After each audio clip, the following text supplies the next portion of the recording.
I think Warner Brothers might have made a mistake when marketing Batman Caped Crusader. When the show was first announced, it was all but called a reboot of Batman the Animated Series, but really it was a very different beast.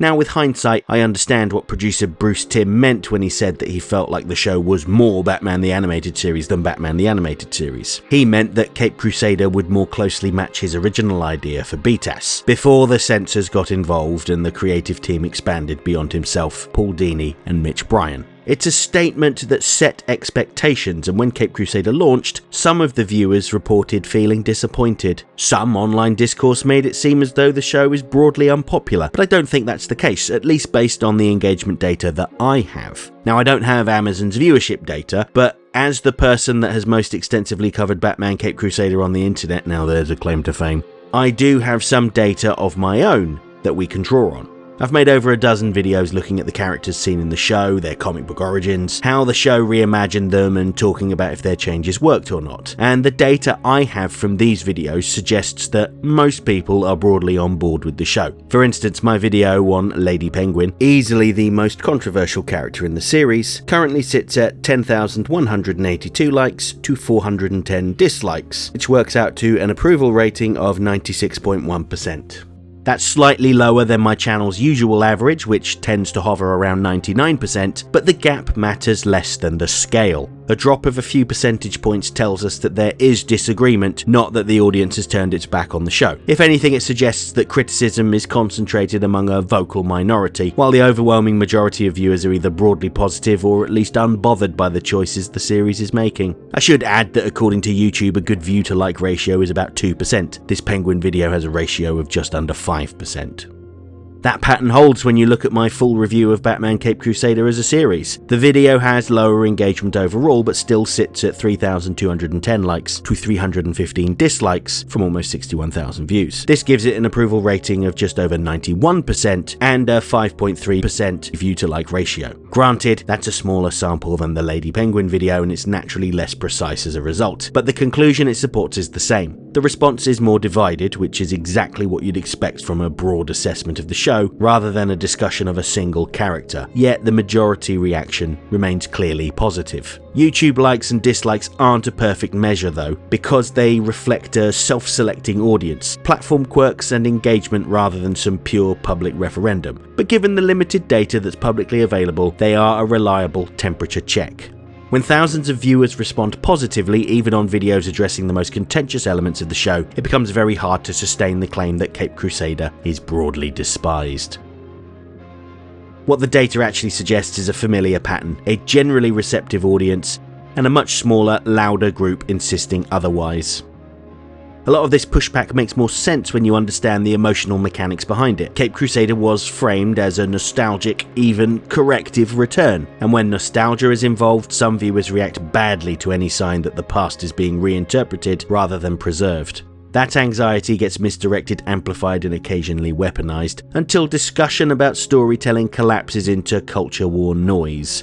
And just so that there's no misunderstanding, I'm not saying that everyone that didn't enjoy the show does so out of bad faith. This is just a minority of viewers. Frankly, it's clear that some of the people didn't even watch it. You would not believe how many comments I got cursing Bruce Timm for making the Penguin trans, or just weren't paying attention. All of that just to say that Caped Crusader is a good show, and the episode "And Be a Villain" really exemplifies that. While only being the second episode, it was the clearest demonstration that this series understands Batman, the supporting cast, and moral consequence at a level that nostalgia alone never could. Much like several of the better early episodes of Batman the Animated Series, Batman is secondary to the plot of And Be a Villain. The story is intended to establish the character of Renee Montoya because she has an important role as leader of the anti-Batman task force later in the series. She has been assigned to investigate the apparent kidnapping of a famous actress, Yvonne Francis. The last person to see her alive was Bruce Wayne, so he is brought in for questioning, and we're immediately shown the quality of her character when Batman tests her by offering a bribe. By refusing the bribe, we're shown that she has integrity, and this signals to Batman that she is someone that could potentially be trusted. I had seen a common complaint that this episode focuses on Montoya and Batman doesn't do a lot of talking, but that was a very deliberate choice on writer Greg Rucka's part. We already know who Batman is, we don't need to follow him around 24/7 and hear him talk about the investigation.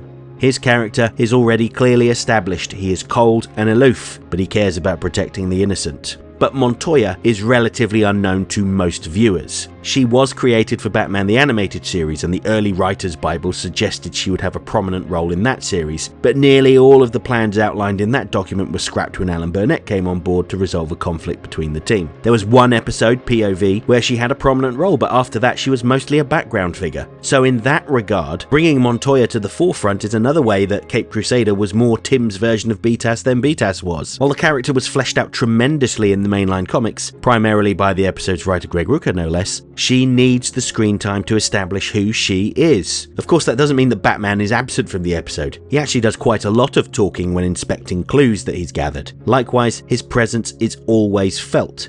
When Montoya conducts her investigations at night, he's there in the background listening in and taking notes.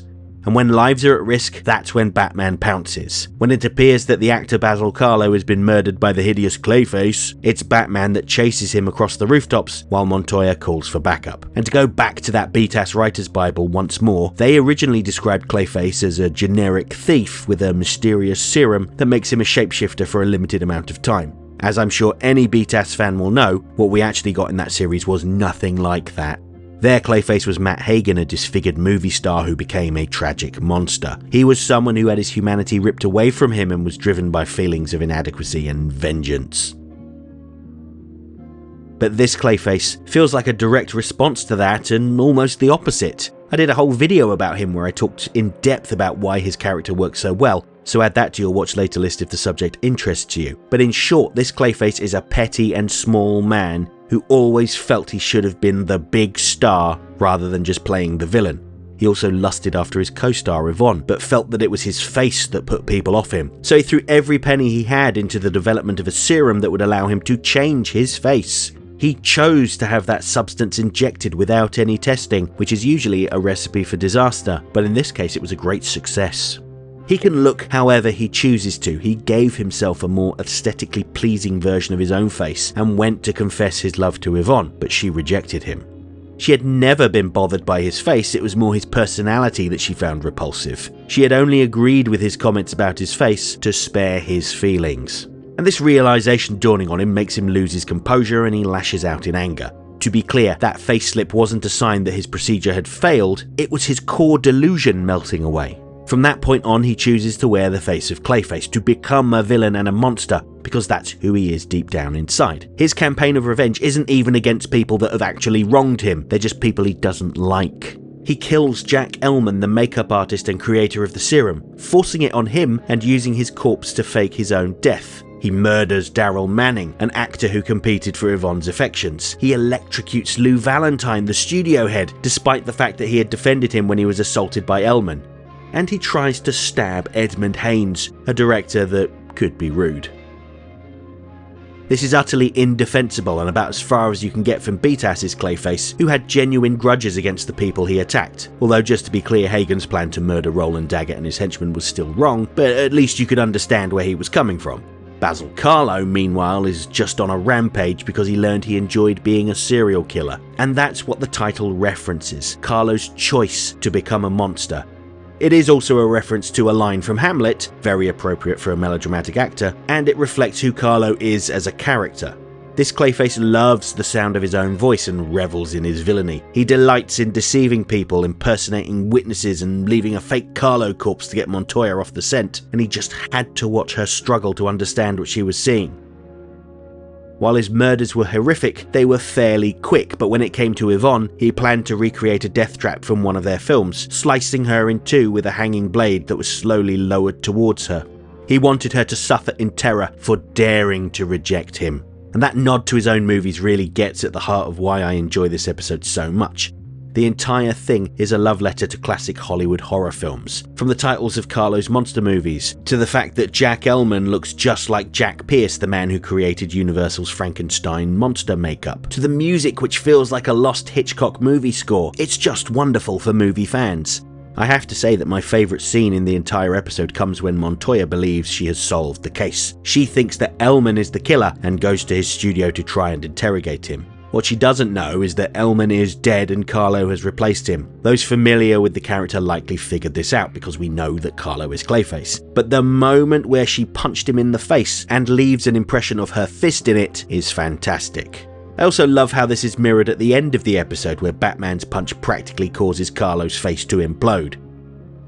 Then there's the elegance of the Clayface design. Yes, it is a reference to the original 1940s Clayface, but at the same time it's clearly inspired by the Shadow. He was a pulp hero that Bob Kane lifted a lot of elements from and applied to Batman back in the day, which is a well-placed nod to the character's history. It's just so smart and layered. There's so much to enjoy here, especially if you like classic Hollywood. If you're not interested in any of those things, then yeah, I can understand why this might be less impressive to you, and you know what? That's fine. But in my view, that's really what makes this episode so satisfying. Even when some viewers complain about Montoya's design or Batman's quietness, you can't argue against the fact that the story itself is precise, smart, and layered, and it is a great Batman story.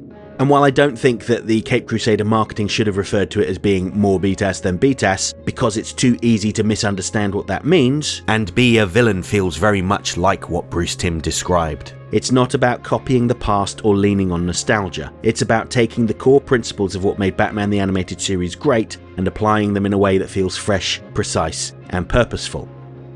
Every choice from Montoya's introduction to Clayface's dramatic flair shows a commitment to character, story, and atmosphere. In execution, it is different to what came before, but the core spirit is very much the same.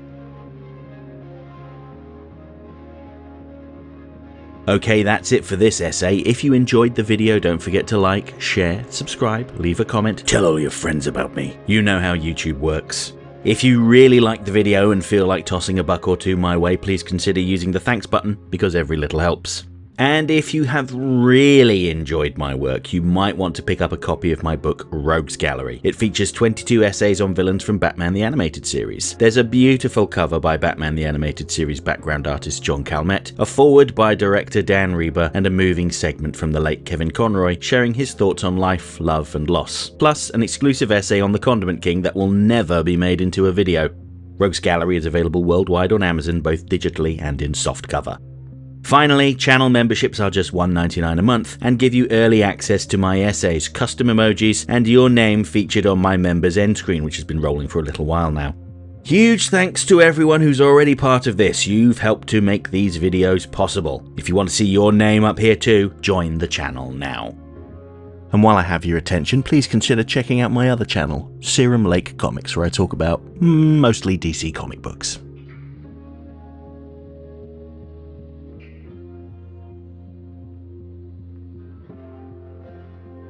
Next time.